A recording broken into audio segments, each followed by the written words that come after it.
What is up, guys? Vern's back here again with another SuperCoach video. This time it is the BBL Round 5 review. We put out a 1005, not a terrible score. Went up 474 places to 5,399. I think my perception might be a little bit warped here because MBL's been going so well that when I see myself at this rank, I'm like, man, things aren't going well. But look, this is an alright rank at this stage. And look, we got, what, 4 more rounds to turn this around. Maybe we'll be able to do it. We did manage to make some value out of our team at the end of the day, so we will give it a crack. But yeah, we'll jump into it. Look, I have just finished recording the MBL podcast on the SuperCoach Hub with SuperCoach Pleb. So if you guys are watching my MBL content or are doing MBL, I do recommend jumping over to the SuperCoach Hub and watching that. It's a nice long one though, good hour 20 that me and Pleb were talking, but good information there. And I think, at the end of the day, if you have the time, then feel free to put it on. I usually put on my podcasts when I am driving, so if you have the ability to, then I'd definitely recommend listening along. Awesome, so we'll jump into the team, see how it's going. We have Stars on the double, and we have Perth on the double. Now, we have still 2 booths left, so we will look at using them, but we kind of got punished very hard this week. We brought Harper in. I thought this was going to be a decent play, but at the end of the day, backfires super hard. He gets moved down the lineup to 7th in the batting order. I do wish I had seen that before the game had started, and just puts out a 0. Absolutely awful. Means but B's put out a 0. McDermott's 83 doesn't get on field. Obviously, we have the washout game that involves Sixers and Brisbane, so unfortunately, because I was loopholing short with Connolly, it meant that once this did not play came into effect, there was no way for me to really get any more points on field. This is the only problem when you are running the emergency loop and loopholes this way to push points, is that when a game gets called out and this did not plays, but you've already put yourself in a situation where you haven't looped a player, then it just ends up losing your points in the long run. So that was a little bit unfortunate that happened, but as we can see, the buy is for Thunder and Stars. We had a massive score out of Maxi this week. I actually want to see how much he went up price-wise. 112k in total. He went up 69k this week. That is awesome. Did short drop, and he actually went up in money. Awesome. Up 9k, almost 300,000. Beautiful from him. Yeah, obviously just 14 overs in this second game for the Stars. Really unfortunate that I chose Rogers, but I was interested, and I think Lawrence was the import that was coming in, and I was interested in potentially looking at swinging that way, but decided I probably shouldn't swing to a player that I don't really know anything about. At least Rogers I had seen so far. I knew he was opening, and he wasn't bad, and he was fine for us, but obviously Lawrence went very, very big. Steketee got a 0 again in game 1 or something along those lines. He might have got a 0, might have been like a 3. It was very, very disappointing. Steketee has been a nightmare for our team. Super unfortunate. Paris came in, did really well, which is good. Edwards was a bit annoying in the sense that obviously brought Edwards in for money and he gets the did not play, but you can't really help that. That just sort of happens. But yeah, I guess we'll look at our trades this week. I gotta be honest, I want Harper out of my team, but I just don't have the money to do it, really. Let's be honest, I just don't. I just don't have the funds to move on someone that's 65k. It's just not plausible at the end of the day. We'll throw Walters on field for now, and short on field, just throw on field the players that are actually at least named, playing this week, and then we'll worry about the West. I'm going to look at the break-even game for a second too. I think Maxi's break-even is going to be incredibly good. Minus 51. Plus Maxi is a superstar at the end of the day, so I don't really mind holding Maxi on our bench and just running him when he gets back. Sam's break-even. I think Sam's is fine to move on. Webster's is 12, which isn't bad.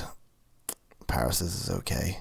I think Steketee is someone I need out of my team. I had actually thought about these trades beforehand, but I've kind of already blanked on what the hell I was doing on them. It is pretty late, as you can see. It's 12:30. We did a very late podcast, me and Jai, so yeah, I feel pretty crazy jumping up and doing this one right now, but let's just get it out the way. Otherwise, I'll forget about it. Plus, these BBL games come around so quickly. I'm pretty sure there's going to be a game on today. Just going to quickly hit that cancel button. Yeah, there's a game on today at 6, so It's actually a double header today, so we need to get this out while we can. But yeah, obviously the premium right now is these Perth players. They have 2 back-to-back double-doubles, so we want to get them in. The great news is Jai Richardson is crazy cheap wherever he is. So we're just literally going to field and we're going to just bring in Perth because, let's be honest, it's the players we want. Richardson, super cheap. Is his break-even even bad? His break-even's fine. Honestly, he can achieve that. So I think Richardson can come in, no problem. Ty is pretty cheap too, which isn't too bad. Hardy is very expensive, and this is where the problem is going to sort of come, because I've still got to make... I'm minus 75k right now, and I've got to make trades. Look, we can make 3 trades at least.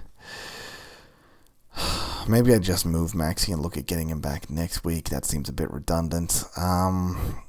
Look, I think I need Webster's money. I think I need Sam's money. And I think Rogers is a good one to go here. As I mentioned, I would love to get Harper out of the team, but I just don't think I actually can with the way things have fallen. Inglis, he is a superstar, but I don't think you've really... I don't know if he's too Supercoach relevant, because he does bat down the order, unfortunately. Which is always very annoying when people bat down at like 4-5. Sometimes they just don't get in, especially when you have people like Hardy that are so good up the order. But Inglis is cheap, so that's at least... Let's bring him in for now, see what we're looking at. 350k. Sorry, 325. If we bring in Ty, it still leaves a decent amount of money for the rest of these players. I don't mind that. I don't mind that. Let's say we bring in Ty, then what it's really leaving me open for only Crawley. I would like to get Hardy in, but Hardy's not bowling, so is it really that big of a deal? I mean, I could go for someone cheaper than Ty. If I wanted to get to Hardy, I'd have to make 33 more K, so I have to bring in someone for about 100k at this point. As I said, I actually worked this out before I did any of this, but then I don't remember. I worked this out earlier in the week. Let's just bring in Crawley for now. Whatever, it's fine. All Perth players, we're going to stack the team with it. It makes sense. Inglis, we can actually get up this way and on field this. I don't see the point in ever running an emergency because he's going to play a second game before McDermott gets a chance. So let's be honest, he's just going to play on field. We can run Harper with emergency somewhere else if we really need. Nah, because we only have 5 people on field right now, so that's fine.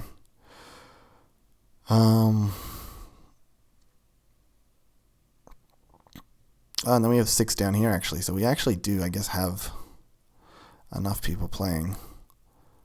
I'll put him on for Edwards at this point.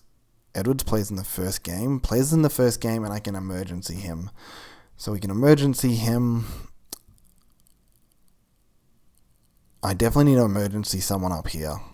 Just so that I have a loophole that I can constantly use. So let's just emergency short for now. So what this means is having Maxwell in field is I can always put the C on him no matter the situation. If I had Edwards down here, the problem would be, if players get locked out and I choose to put Paris on... If I had Paris on field, I'm basically guaranteeing Edwards' score. This way I'm not guaranteeing Edwards' score. I can actually wait and see what Edwards gets and then flip him on field if I want afterwards. So that's very nice that we can do that. Is it better to do that with Walter, someone who's been a bit more inconsistent? I mean, that might be a better play here. Let's look at this. So what if I did it this way? So if I did it this way, and let's say Edwards and Walter's score are really good and I want them both, I just put Paris on field. If Walter's score is just good, but I don't want Edwards' score, I can just rotate him down. I don't get Edwards' score, but I get Walter's score. Yeah, this works really nicely this way. Oh, actually, I can't rotate him. I can rotate him with Connolly. Okay, that works. Cool. That is awesome, guys. I am not using Crawley as the VC. It is going to go on Richardson. Actually, sorry, we have Short on a double. Short isn't really bowling too much, but he is a superstar. Richardson coming into Adelaide at Optus, and then Adelaide again. They're versing Adelaide both games. Crazy. Adelaide Oval, obviously very good for batting. Optus, very good for bowling. Oh man, this is a real flip. I don't really know where to go there. I'm just going to lock it in. Let's just say short. Do I say short? There's really no point in even running a VC here at the end of the day, because both the teams on the double play at the same time, so it doesn't actually matter at all. So I don't really... I guess Maxi's really on field just, as I mentioned, loophole up and down to take scores, or I just rotate Paris on afterwards. So this works at least well for the setup. I actually kind of want to go Richardson over Short, and I know that might seem crazy because Short's so good. He's been very reliable. But we always talk about it, one good rock and he's just done. Like, he's literally just done. But Adelaide is a good batting surface, so could that be a problem for Richardson? It's a small over. Maybe it could be sent for a lot. Oh, man. Okay, it's a real 50-50 on who I choose for the captain choice. But at least this is how the team's looking, guys. I think this looks pretty good going into the week with all the double-up players I have. Only 3 players not on the double. I could be a shout here for maybe the weekly. No, I don't even have Hardy on field. And Hardy's going to be very highly owned, so I'd have to hope that Hardy has a poor game. The rest of the boys, look, I'm pretty hyped. This looks good. This is going to be a good week for us at least. So positives there, guys. I'm going to wrap it up there. Short and sweet. So I hope you all enjoy that. And yeah, best of luck with your week.